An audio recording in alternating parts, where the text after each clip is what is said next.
Vous ne pouvez pas entrer ici, madame. Première ligne, ton sec, pas de politesse, juste un jeune ingénieur civil, polo impeccable, brodé du logo d'une grande entreprise de défense française, bras croisés, qui bloque le passage.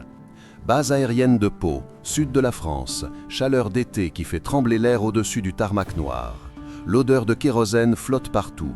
Un hélicoptère de combat EC-665 Tigre AD, indicatif Valkyrie 25, immobile devant un hangar ouvert. Moteurs éteints, pales au repos, mort.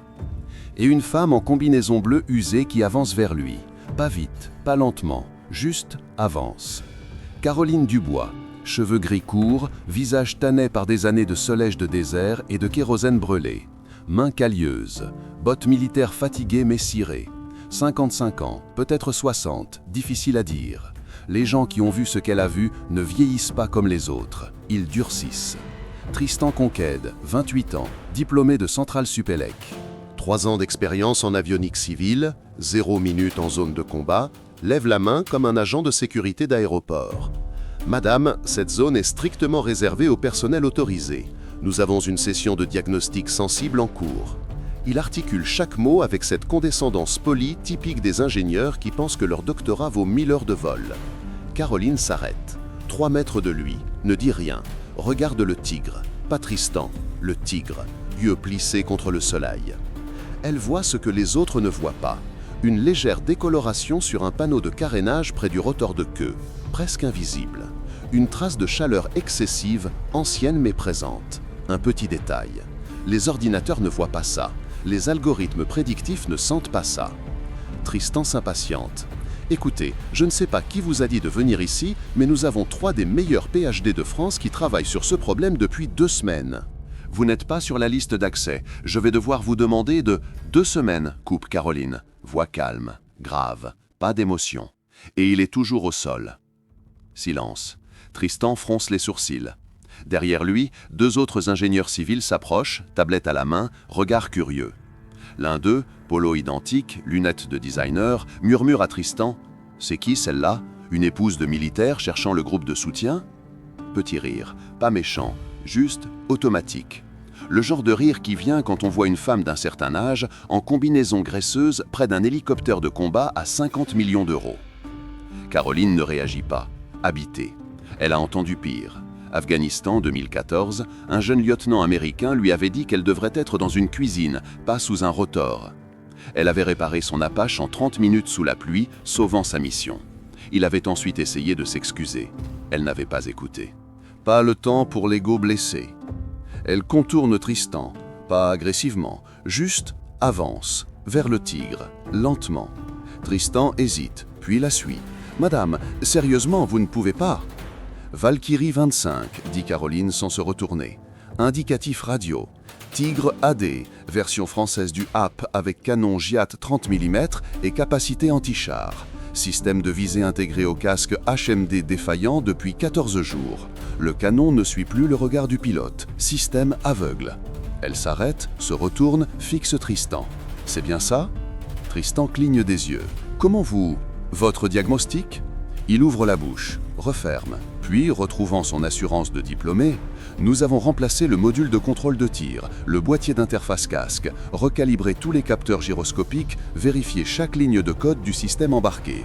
Nous avons même fait venir un spécialiste d'Airbus hélicoptère de Marignane. Rien, c'est un fantôme électronique. Le système allume tout, aucun code d'erreur, mais le lien mire-casque reste mort. Caroline hoche la tête, lentement, absorbe l'information. Puis elle marche vers le tigre. Pas vers la baie d'avionique où Tristan et ses collègues ont passé 2 semaines. Vers le train d'atterrissage avant. S'accroupit, touche le métal, chaud. Pas assez pour brûler, mais assez pour raconter une histoire. Le tarmac de Pau en été peut atteindre 60 degrés. Le métal absorbe, se dilate, se contracte la nuit. Répété 1000 fois. Les connexions bougent, les fils bougent, millimètre par millimètre, invisibles à l'œil nu, mais réels. Elle observe un petit panneau de maintenance, 20 cm sur 30, proche de la roue avant. Théoriquement, ce panneau donne accès aux systèmes hydrauliques du train. Rien à voir avec l'avionique de tir, théoriquement. Mais Caroline ne croit pas toujours à la théorie. Tristan s'approche, exaspéré. « Madame, avec tout le respect que je vous dois... » Nous avons des protocoles de diagnostic très avancés. Nous utilisons des algorithmes de machine learning pour analyser les signatures de défaillance.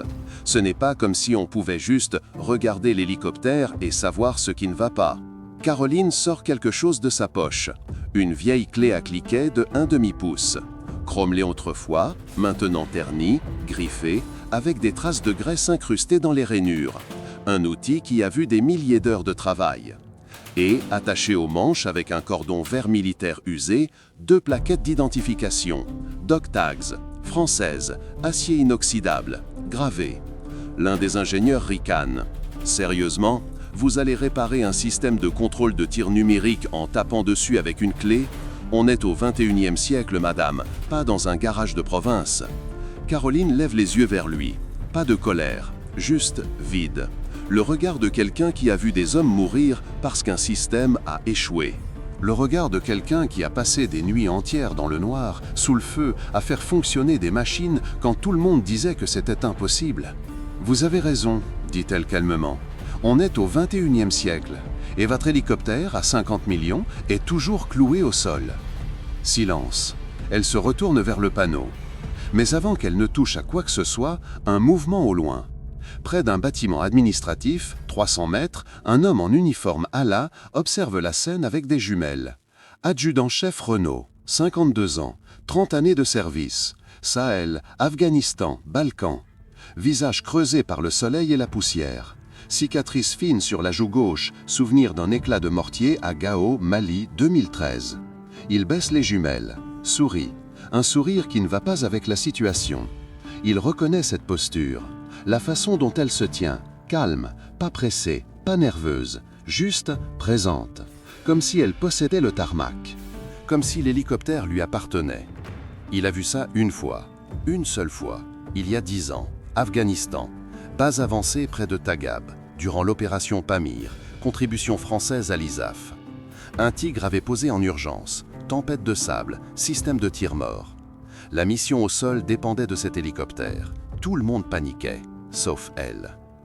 Elle avait passé la nuit sous le ventre de l'appareil, lampe frontale rouge pour ne pas ruiner sa vision nocturne, outils éparpillés, grognements de frustration, et à l'aube, le Tigre repartait. Mission sauvée, vie sauvée. Et maintenant, elle est là, à Pau, sur son tarmac. Et des petits génies civils essaient de la virer. Renaud sort son téléphone, numéro direct, celui qu'il ne compose que pour des urgences. 3 sonneries. Colonel Martin? Mon colonel, c'est Renaud. Vous avez fait venir la consultante aujourd'hui, c'est bien ça? Oui, Caroline Dubois, pourquoi? Parce que vos ingénieurs civils sont en train de la traiter comme une touriste et l'appellent madame sur ce ton paternaliste de merde. Si vous ne venez pas maintenant, ils vont essayer de la faire arrêter par la sécurité. Silence au téléphone, puis un bruit. Quelque chose qui tombe. Peut-être un stylo, peut-être une tasse de café. Puis la voix du colonel, froide comme l'acier. J'arrive. Clic. Pendant ce temps, sur le tarmac, Caroline s'agenouille. Ignore complètement Tristan qui parle toujours, expliquant pourquoi elle ne peut pas toucher l'appareil sans autorisation écrite, sans supervision, sans protocole. Elle pose sa clé sur le sol. Les plaquettes tintent contre le métal. Un son léger, presque musical, mais chargé de mémoire. Elle se souvient.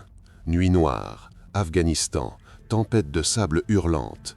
Un jeune capitaine français, pilote de Tigre, debout près d'elle, lampe torche à la main, voix tremblante. Si on ne peut pas remettre le système en ligne, mon équipe au sol est morte. Ils comptent sur nous pour la couverture aérienne. Elle avait trouvé le problème. Un collier de câbles mal positionné, frottement sur une arête métallique, fil rongé, court-circuit intermittent. Réparation de fortune avec du ruban adhésif militaire et un nouveau collier. 30 minutes. Le Tigre était reparti. L'équipe au sol avait survécu. Le capitaine lui avait donné ses plaquettes. Prenez-les. Si un jour vous doutez que ce que vous faites compte, regardez-les. Elle les avait attachées à sa clé, porte-bonheur ou rappel, les deux. Tristan s'approche, prêt à appeler la sécurité de la base quand un bruit. Moteur, rapide, 3 voitures, pas des suburbaines américains.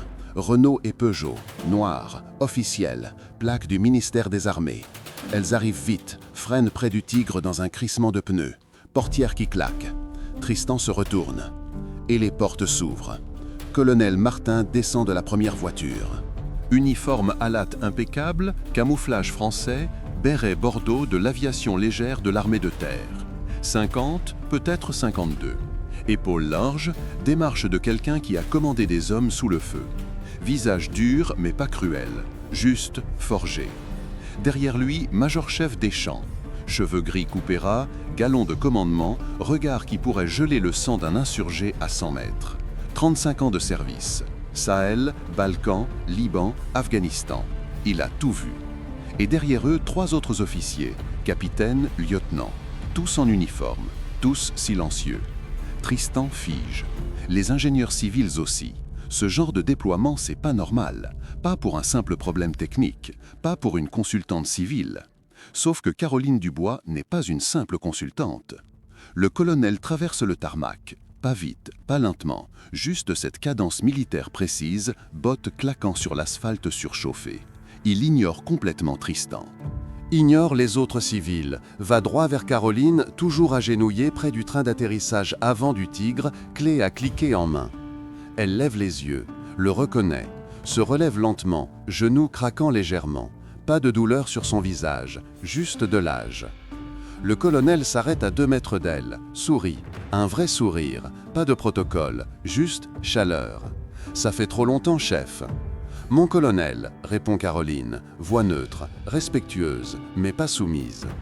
Puis le colonel fait quelque chose qui fait tomber la mâchoire de Tristan. Il se met au garde à vous, position impeccable, talons joints, dos droit, et lève la main droite en un salut militaire parfait. À une civile, à une femme en combinaison graisseuse, en plein milieu d'une base opérationnelle. C'est un honneur de vous avoir sur ma piste de vol, madame le chef. Caroline ne salue pas en retour, n'en a pas besoin. Elle a quitté le service il y a 10 ans. Mais elle hoche la tête, accepte le respect. Parce qu'elle l'a gagné. Pas demandé, gagné.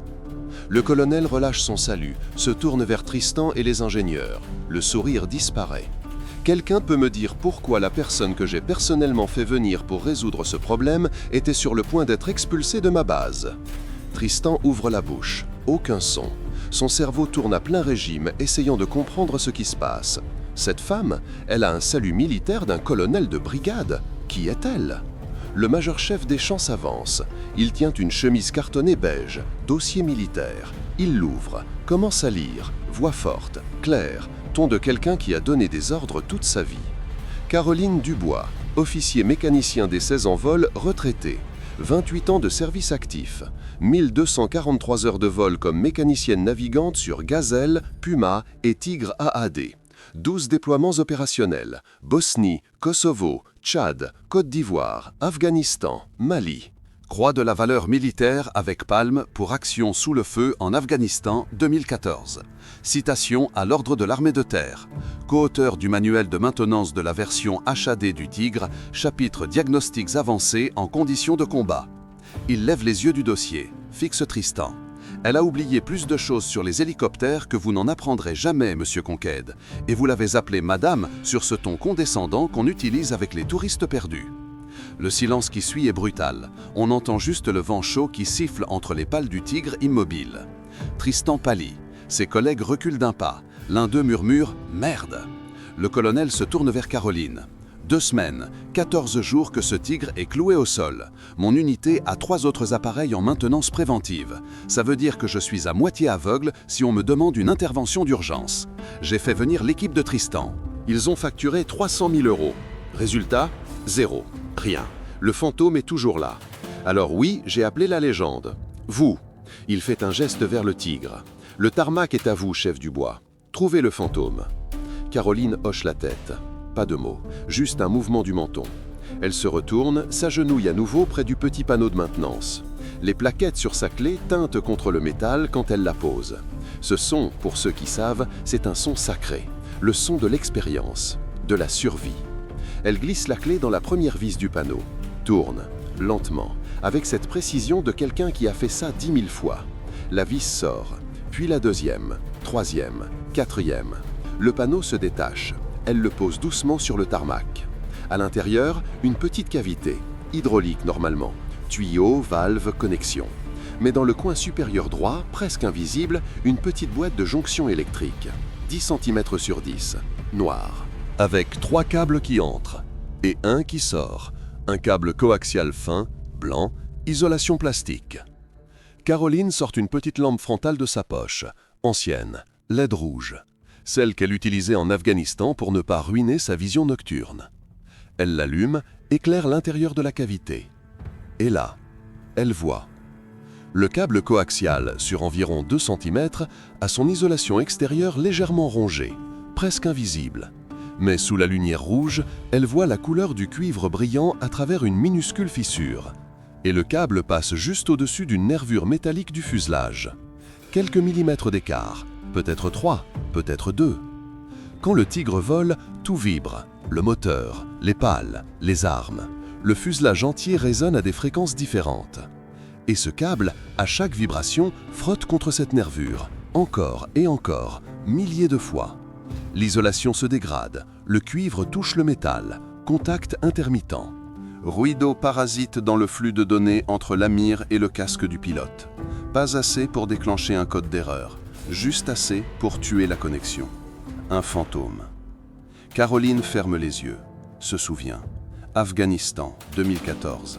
Base avancée de Tagab. Nuit, tempête de sable qui fouette le camp. Un Tigre pose en urgence, système de tir-mort. Le pilote, capitaine Martin, sort du cockpit, casque encore sur la tête, yeux paniqués. Mon équipe est encerclée à 8 km. J'ai besoin de ce canon, maintenant. Elle avait rampé sous l'appareil, lampe rouge, sable partout, grains qui piquent les yeux. Et elle avait trouvé. Même problème, câble rongé par un collier mal positionné lors de la maintenance précédente. Vibration, friction, court-circuit. Réparation de fortune, ruban adhésif militaire haute résistance, collier de serrage neuf, câble repositionné. 40 minutes. Le Tigre était reparti. L'équipe au sol avait survécu. Le capitaine lui avait donné ses plaquettes en descendant de l'appareil à l'aube. Sans vous, ils seraient morts, tous. Elle ouvre les yeux, regarde le câble rongé devant elle. Même défaut, même point faible de conception, 11 ans plus tard. Différents hélicoptères, même fantôme. Elle tend la main vers sa poche arrière, sort un rouleau de ruban isolant noir, militaire, résistant aux hydrocarbures, haute température, basse température. Puis un petit collier de serrage en plastique. 3 centimes d'euros de matériel, peut-être 5. Elle arrache un morceau de ruban avec ses dents, enroule soigneusement le câble sur la zone endommagée, presse fermement. Puis elle utilise le collier pour fixer le câble loin de la nervure métallique, créant un écart de 2 cm. Pas de contact possible, plus de friction. Elle tire sur le collier, teste, solide. Puis elle glisse un doigt sous le câble, tire légèrement. Ne bouge pas. Parfait. Referme la boîte de jonction. Remet le panneau en place. Vis. Chaque tour de clé produit un petit clic et les plaquettes tintent. Un rythme. Méthodique. Ancien. Elle se relève. Genoux craquent. Elle a 60 ans, pas 20. Mais elle bosse encore comme si elle en avait 30. « Testez le système », dit-elle au colonel. Martin fait signe à un mécanicien militaire près du hangar. Jeune, 25 ans. Il court vers le Tigre, grimpe dans le cockpit. Allume l'avionique. Écran s'illumine. Puis il met le casque HMD, le viseur intégré. Bouge la tête à gauche, à droite, en bas, en haut. Sur l'écran de contrôle externe, visible depuis le sol, on voit le canon 30 mm bouger en parfaite synchronisation. Fluide, précis, sans décalage. « Ça marche !» crie le mécanicien depuis le cockpit. « Mire et casque parfaitement synchronisés. Valkyrie 25 est opérationnel. » Le colonel sourit. Renaud, debout près des voitures, sourit aussi. Deschamps secoue la tête, un petit rire grave. 3 € de matériel. Tristan et ses collègues sont figés, pétrifiés. Leur diagnostic de 300 000 €, leurs algorithmes de machine learning, leur PhD, battus par une femme de 60 ans avec une clé usée et du ruban adhésif. Caroline se tourne vers le colonel. « Vous devriez émettre un ordre de maintenance pour inspecter toute votre flotte. Ce point de friction existe sur tous les Tigres HD produits avant 2016. C'est un défaut de conception mineur, mais en conditions de vol intensif, vibration ronge l'isolation, termine le colonel. Compris. Je vais contacter le commandement de la LAT et les détachements au Sahel. Inspection complète de la flotte. Il se tourne vers Deschamps. Rassemblez la troupe, maintenant. 5 minutes plus tard, 30 personnes sont alignées devant le Tigre réparé. Mécaniciens militaires, pilotes, officiers et les ingénieurs civils, dont Tristan, qui se tiennent à l'écart, essayant de se faire oublier. Des chants s'avancent, voix de stentor. Celle qui porte à 200 mètres sans micro. Écoutez-moi bien, ce qui vient de se passer ici est une leçon. Une leçon que personne ne devrait avoir besoin d'apprendre, mais apparemment, certains l'ont oubliée. La compétence n'a ni uniforme, ni genre, ni âge. Du général au personnel d'entretien, tout le monde sera traité avec respect sur cette base. On ne présume pas qu'on sait plus que l'autre juste à cause d'un diplôme, d'un titre ou de ce qu'on voit. On observe, on écoute, on apprend ou on échoue. Il fixe Tristan. Vous avez insulté une légende. Vous avez failli faire arrêter la personne qui vient de sauver votre réputation, parce que sans elle, votre entreprise aurait perdu ce contrat. Tristan baisse les yeux. Honte totale. Deschamps continue. Mais vous avez de la chance, parce que Chef Dubois n'est pas rancunière. Elle fait juste son travail, toujours l'a fait. Et maintenant, vous allez apprendre d'elle.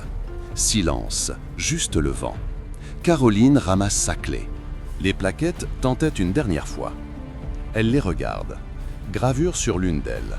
Capitaine T. Martin, ALAT, 2014. Le même homme qui est maintenant colonel, le même homme qui commande cette base. Il l'avait sauvée en lui confiant une mission impossible. Elle l'avait sauvée en la réussissant. Et aujourd'hui, des années plus tard, il lui rendait l'appareil. Elle glisse la clé dans sa poche. Regarde le tigre. Valkyrie 25. Prête à voler, prête à se battre. Le standard, c'est le standard, toujours. Une semaine plus tard. Base aérienne de Pau, 07 heures. Aube claire, air encore frais avant que la chaleur du sud n'écrase tout. La Garita à l'entrée principale. 2 militaires de la gendarmerie de l'air. Avant, il vérifiait les badges avec ce regard blasé, typique des gardes, qui voit passer 1000 personnes par jour.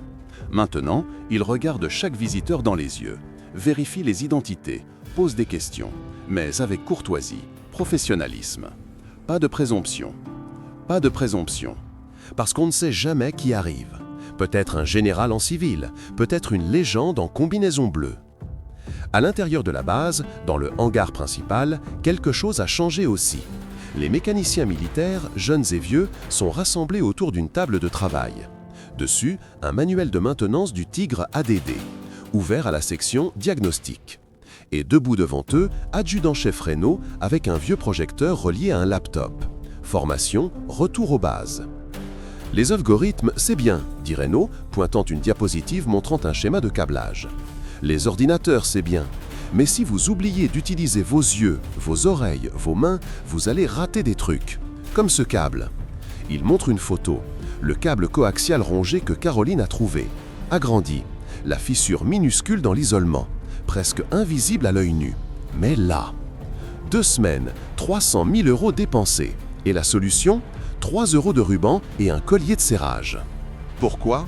Parce que les civils regardaient leurs écrans. Chef Dubois regardait l'hélicoptère. Un jeune caporal lève la main. « Chef, mais comment on apprend à voir ce genre de truc ?» Renaud sourit. Expérience. Et en écoutant ceux qui ont plus d'expérience. Vous savez combien d'heures de vol, Chef Dubois ? 1243. Vous savez combien de tigres elle a réparé en zone de combat ? On ne compte plus. Elle a vu ce défaut en Afghanistan, il y a 11 ans. Elle s'en est souvenue, parce que ça avait failli tuer des gens. Il laisse le silence s'installer. Puis, la mémoire institutionnelle, c'est pas dans une base de données, c'est dans la tête des vétérans. Et si vous les traitez comme de la merde, vous perdez tout ça. Les mécaniciens hochent la tête, certains prennent des notes, d'autres regardent le manuel, cherchant ce fameux point de friction que personne n'avait remarqué avant. Le colonel Martin a été clair. Toute la flotte de Tigres française doit être inspectée. Pau, le Luc, Étain et les détachements au Sahel. Mali, Niger, Burkina Faso. Partout où un Tigre a des vols, ce câble doit être vérifié. L'ordre de maintenance a été émis 3 jours après la réparation de Valkyrie 25. Numéro de référence, Directive technique ALAT 2024-047, inspiré de l'incident du bois. L'incident du bois, c'est comme ça qu'on l'appelle maintenant. dans tous les hangars à latte de France. L'histoire de la femme qui a réparé un tigre avec 3 € et humilié 300 000 € d'expertise civile. Et Tristan Conca? Il n'a pas été viré. Son entreprise avait envisagé. Mauvaise publicité, échec cuisant. Mais le colonel Martin est intervenu. Pas par pitié, par pragmatisme. Il a fait une erreur, avait dit Martin au directeur de l'entreprise lors d'une visioconférence tendue. Une grosse erreur. Mais virer quelqu'un qui vient d'apprendre la leçon la plus importante de sa carrière, c'est du gaspillage. Utilisez-le. Faites-le travailler sur quelque chose qui compte. Résultat, Tristan a été transféré. Plus de diagnostic sur le terrain. Plus de tablettes et d'algorithmes de machine learning. Direction l'école de l'Alatte à Dax, sud-ouest de la France. Travail sur la mise à jour des manuels de maintenance du Tigre. Collaboration avec les instructeurs militaires.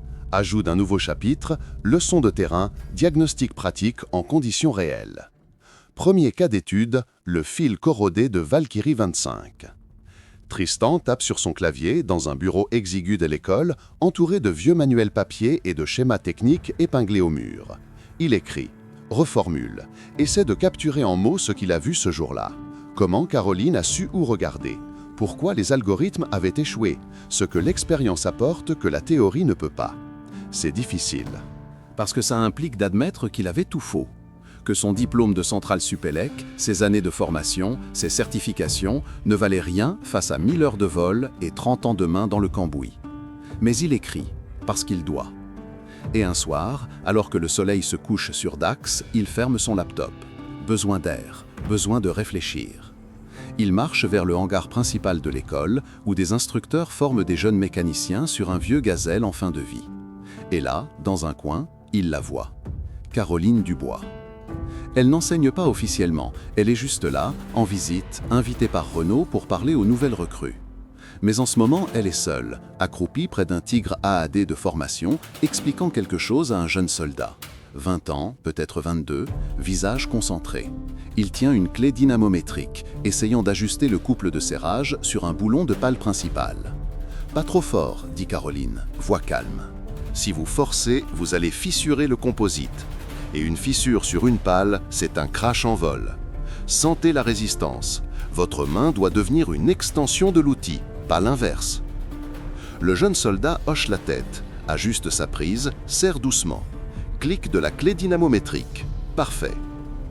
Bien, dit Caroline. Maintenant, vérifiez visuellement. Pas de déformation, pas de traces de stress sur le matériau.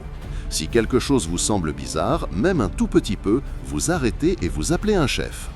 Oui, chef, répond le soldat. Tristan reste en retrait, hésite, puis s'avance. Caroline le voit du coin de l'œil, ne dit rien, continue d'observer le jeune mécanicien qui vérifie son travail. Tristan attend. 10 secondes, 20, puis Caroline se relève, tape sur l'épaule du soldat. Bon boulot, continuez. Elle se tourne vers Tristan. Regard neutre, pas de colère, pas de mépris, juste attente. Madame Dubois, commence Tristan, voix hésitante. Je voulais vous parler. Je vous écoute. Il prend une inspiration. Je vous dois des excuses, sincères, sans pression du commandement, sans filtre. J'ai été arrogant, sexiste, complètement à côté de la plaque. Je vous ai traité comme une touriste alors que vous êtes une légende. Et je suis désolé. Caroline ne répond pas immédiatement, le laisse mariner dans le silence. Technique classique. Puis, pourquoi? Tristan cligne des yeux. Pourquoi quoi? Pourquoi vous étiez arrogant? Il ouvre la bouche, referme, réfléchit. Je suppose que je pensais que mon diplôme, mes connaissances techniques, ça suffisait. Que l'expérience, c'était, je ne sais pas, dépassé. Que la technologie moderne pouvait tout résoudre. Et maintenant? Maintenant, je sais que j'avais tort. La technologie, c'est un outil, mais sans expérience pour la guider, c'est juste du bruit. Caroline hoche la tête, lentement. Vous apprenez, c'est bien. Elle se tourne vers le tigre derrière elle, pose une main sur le fuselage. Vous savez comment j'ai su où chercher? Non. Enfin, Renault a dit que vous aviez vu ce problème en Afghanistan, mais... L'expérience, coupe Caroline, mais pas seulement la mienne. J'ai écouté. Des vieux mécaniciens qui bossaient sur des alouettes dans les années 80. Des pilotes qui me racontaient des bruits bizarres en vol. Des rapports d'incidents que personne d'autre ne lisait parce que c'est pas dans le manuel. Tout ça s'accumule. Ici, elle pointe sa tempe. L'ordinateur trouve ce pourquoi on le programme. Il ne sent pas 1000 heures de vibrations de cockpit. Il ne voit pas l'effet d'un atterrissage dur sur un collier à 3 centimes. Un bon mécanicien lit le manuel, mais il écoute aussi la machine et les histoires de ceux qui sont venus avant. Tristan absorbe chaque mot. Et si on n'a pas cette expérience, si on débute, on demande, on observe, on ferme sa gueule et on apprend. Elle sourit, légèrement. Vous savez ce que j'ai fait pendant mes 5 premières années dans la latte? J'ai porté des outils, j'ai nettoyé des pièces, j'ai regardé les chefs travailler. Je posais des questions, mais seulement après avoir réfléchi. Et quand je ne savais pas, je le disais. Pas d'ego. Juste, je ne sais pas, apprenez-moi. Elle tapote le fuselage du tigre. Cette machine, elle vous parlera si vous l'écoutez. Mais si vous arrivez avec votre laptop en pensant que vous savez tout, elle vous fera passer pour un con. À chaque fois, Tristan rit. Un rire nerveux, mais sincère. Leçon reçue. Caroline le regarde. Vraiment. Puis, vous travaillez sur le nouveau manuel ? Oui, le chapitre sur les leçons de terrain. C'est difficile. Pourquoi? Parce que ça implique d'admettre que j'avais tort. Bien, c'est le début de la vraie compétence, l'humilité. Elle fait un pas vers la sortie du hangar, puis s'arrête, se retourne. Monsieur Conquête, Vous avez fait une erreur, une grosse, mais vous apprenez, c'est ce qui compte. Ne laissez jamais un écran vous convaincre que vous êtes plus intelligent que la réalité. Et si un jour vous voyez quelqu'un d'autre faire la même erreur que vous, corrigez-les. Avec respect, mais corrigez-les. Elle marche vers la sortie, bottes résonnant sur le béton du hangar, et disparaît dans l'ombre du crépuscule. Tristan reste là, seul. Mais pas vraiment, parce que cette leçon, elle va rester avec lui, pour toujours. Voix off, ton grave, réflexif, mais sec, militaire. Dans les hangars de Pau, le désert du Sahel, une base avancée en Afghanistan, qui sauve des vies. Pause.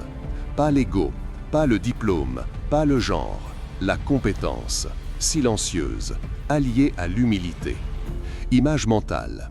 Caroline Dubois, 60 ans, combinaison bleue, clé à cliquer en main, plaquette militaire qui teinte. Elle disparaît dans un hangar. Personne ne la filme, personne ne l'applaudit. elle fait juste son travail, comme elle l'a toujours fait. Elle n'a jamais cherché la gloire, juste à faire fonctionner des machines qui sauvent des soldats. Mais son héritage? Une génération de mécaniciens français plus humbles, plus attentifs, qui écoutent avant de parler, qui observent avant de diagnostiquer, qui respectent ceux qui ont les mains sales et le dos courbé par des années de travail. Les fantômes techniques? Ils ont peur d'elle, parce qu'elle ne les combat pas avec des algorithmes. Elle les combat avec 1000 heures de vol, 30 ans de vibration et la mémoire de chaque fil qu'elle a touché. Le colonel Martin garde son dossier dans son bureau, pas dans un tiroir, sur son bureau, visible, pour que chaque officier qui entre se rappelle, la compétence ne porte pas toujours des galons. Renaud, maintenant, dirige des formations 3 fois par semaine. Retour aux bases. Les jeunes mécaniciens apprennent. Oui, utilisez les ordinateurs. Mais utilisez aussi vos sens. Sentez, écoutez, regardez. Les algorithmes ne sentent pas le kérosène brûlé, ne voient pas une décoloration de 2 mm, ne se souviennent pas d'une nuit en Afghanistan où un fil rongé a failli tuer une équipe. Tristan, à Dax, termine le nouveau chapitre du manuel. Il y inclut une note finale. L'expérience ne peut pas être téléchargée. Elle doit être vécue, écoutée et respectée. Si vous voyez quelqu'un avec les mains sales et le dos courbé, demandez-leur leur histoire. Vous apprendrez plus en 10 minutes qu'en 10 heures sur un écran. Le manuel sera distribué à toute la latte, imprimé, pas juste un PDF, parce que les vieux mécaniciens préfèrent le papier. On peut y ajouter des notes dans les marges, des corrections, des leçons apprises sur le terrain. Respectez l'expérience. Écoutez avant de juger. Se rappeler que le meilleur capteur, le meilleur diagnostic, c'est encore l'humain, pas l'algorithme. L'humain. Pause longue. C'est ça, l'honneur. Pas les médailles, pas les saluts. L'honneur, c'est de faire le job. Toujours, même quand personne ne regarde, même quand personne ne dit merci. Caroline Dubois, légende silencieuse. Quelque part en France, dans un hangar, elle répare probablement un autre hélicoptère, où elle enseigne à un jeune soldat comment sentir la résistance d'un boulon, où elle boit un café, seule, en regardant un tigre décoller.